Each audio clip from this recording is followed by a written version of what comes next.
going on, guys? It's your boy Big Blue Drew 97 here today to talk to you about My Hero Academia chapter 237 titled Shigaraki Tomura Origins. And now you may be confused of, what do you mean Shigaraki Tomura's origins? Didn't we just go over that? No, we went over Tomura Cinco's, I believe. We went over the origins of the original Shigaraki, or the original child that destroyed his parents. But in this chapter, we're going to go into what actually made Shigaraki. And it's very interesting for how he actually came to this point. And actually, starting from today, I've decided that instead of just doing like initial thoughts like I was doing beforehand, I'm basically just going to do full-blown reviews of the manga chapters, because I realized that A, it's a little bit less pressure on me, and B, because I realized that my initial thoughts are sort of reviews anyway. So from here on out, these are going to be reviews. So to start off, we just see a tiny little baby Tomura just wandering the streets of Japan, and it made me very sad when I saw that, mainly because when you see like a person just wandering the streets, you're like, oh, I don't care, I'm just gonna go on with my life. But when you see a child, and let me remind you, he's only 6 years old at the time, just wandering the streets. That's sad. You don't want to see like a little kid wandering the street. It's like homeless children. You don't want to see a child homeless. But unfortunately, due to the society that we live in, a lot of people just pass over him, in the same vein of how a lot of people in our world pass over homeless people, even if they like acknowledge their existence. But for Tomura, it's a little bit different, because like people look over and then just look away because they just see like him, like basically they may not know it's blood on his hands, but they can possibly see like, oh yeah, there's something wrong with this child, I don't want to get involved. And then this becomes even like more ingrained when you see like an old grandma walking and like, oh well, hey there, like basically I'm giving her an old one. Hey, look there, cute little boy, what are you, oh shit, I'm leaving. She just straight up dips. She leaves him and she gives like, oh, I'm sorry, I have to go to my office, but oh, no more words now. Oh, I gotta go to my office, but oh, I'm pretty sure a hero or the police would come and take care of you, little boy. Okay, bye. And just Tomura just like, help me. And I'm like, oh my gosh. And it seems like something so realistic, because for me, I may try to like help him, but realistically speaking, everyone else in this world would be like, oh yeah, someone else can take care of it. Especially in a world of heroes, like, oh, a hero will take care of it. A hero would do that. When you really think about it, what heroes do is that they solve crimes, and they prevent crimes from like going further, like robberies or murder, or like save civilians. Technically, Tomura's not in trouble. He's not in danger. So realistically speaking, a hero won't come to save him, because even though he does need saving, he's not in danger. And I feel as if that's an idea that is being addressed in this hero world of what makes a true hero. Does a hero save everyone? Or does a hero save people that are in danger? And at this moment, Tomura is not in danger, and that is what basically leads him down the path to meet All for One.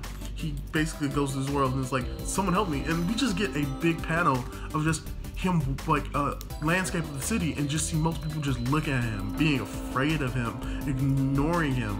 And at this moment, he's like, there's nothing I can do. And immediately after that scene, we see All for One help him, which is the most ironic part about it, is because All for One is an evil person, but he is the only person in society that showed a sliver of kindness to an abandoned child.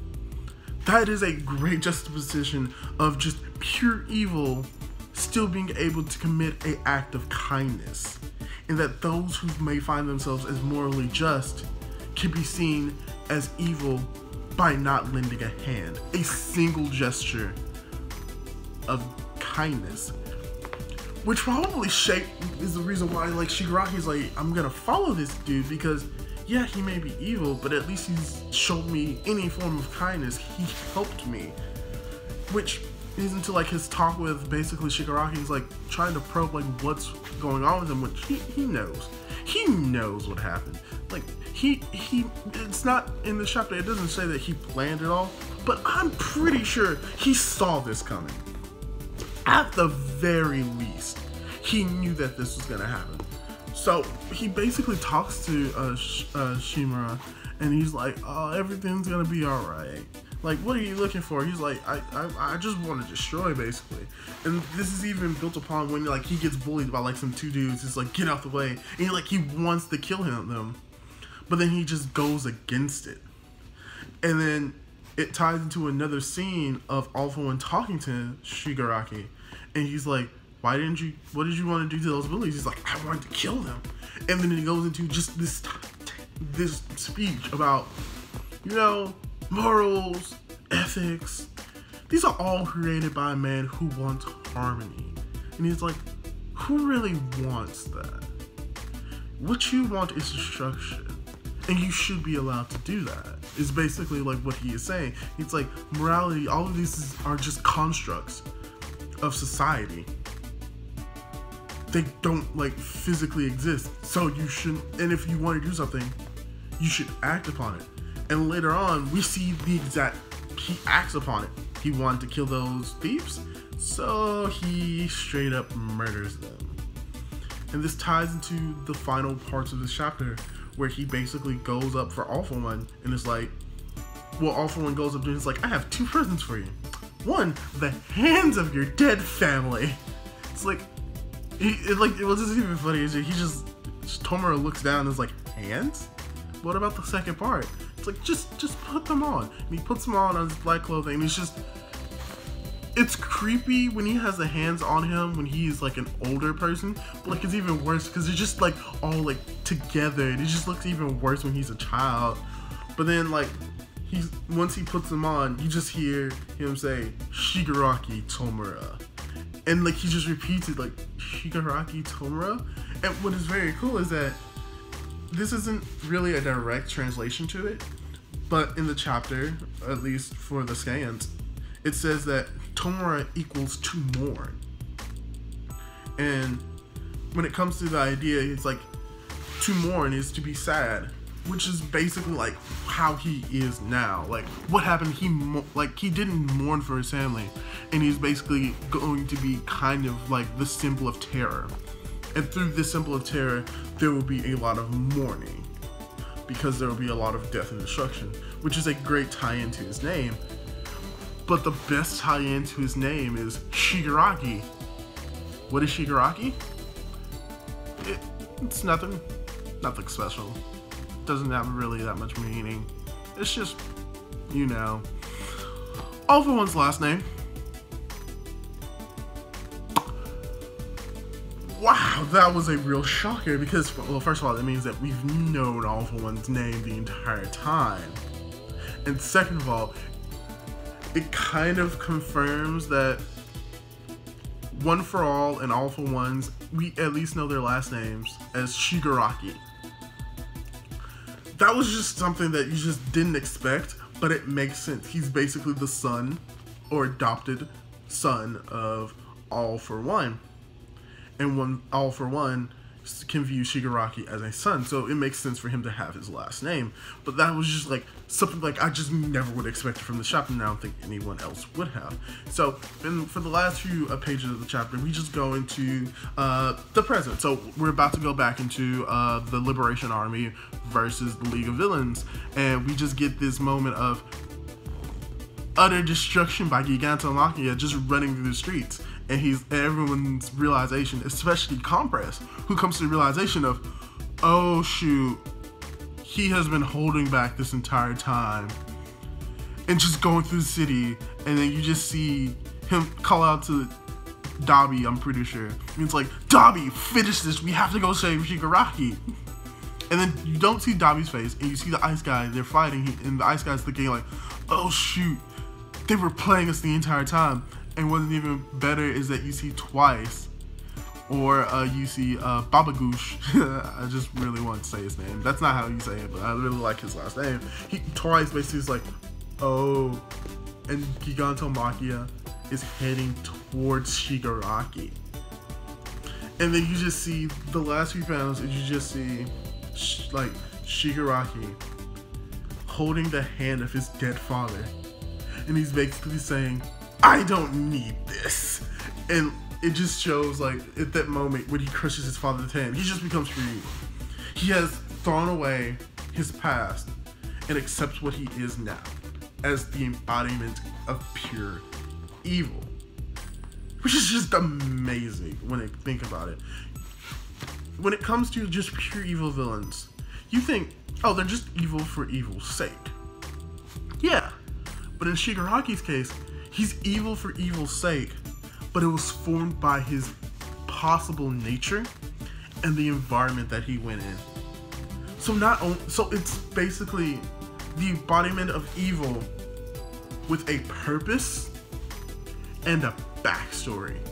Pure evil rarely has that in any form of media, and I think this is going to make Shigaraki one of a great villain, not just in My Hero, but in just writing alone, because he is the embodiment of evil that has character, that isn't just one note. He wants destruction for destruction's sake, but there is a reasoning behind it.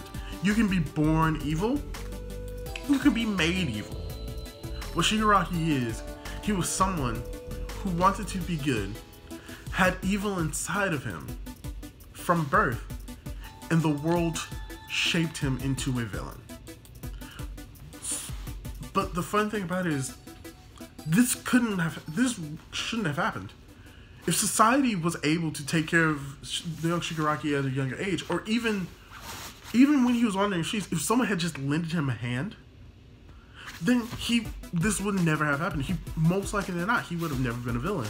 And I think this is just a great commentary of just how society is just not great and has to have a shift in mindset, and B, the possibility that All For One knew that something like this was possible and was basically able to show the world like, yeah, I didn't really touch this, but yeah, this is all on you.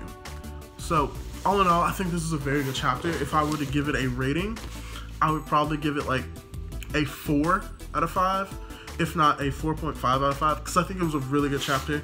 I think that there was like a lot of the story beats that we really wanted to know met. I thought that was going at a great pacing. It didn't like speed up, and like if anything, it's not that I am like thinking like, oh yeah, Shigaraki is gonna be redeemed, but I think this humanizes Shigaraki, and I think that in its chapter, like everything up until here, has shown him as a monster in the sense, but I think this is the moment that just humanizes him, because he's just a child who was wandering the streets and just no one helped him. And you may say that you would help him in that situation, chances are high enough you're not. I say I may do it, but I may not. And I think, if anything, what brings us to possibly that 4.5 is just the commentary on society. And I think that just makes it amazing. So all in all, hopefully y'all enjoyed this review. Hopefully you'll be able to catch me next week or on my next review. And until then, I will see y'all guys later. Goodbye. Woo!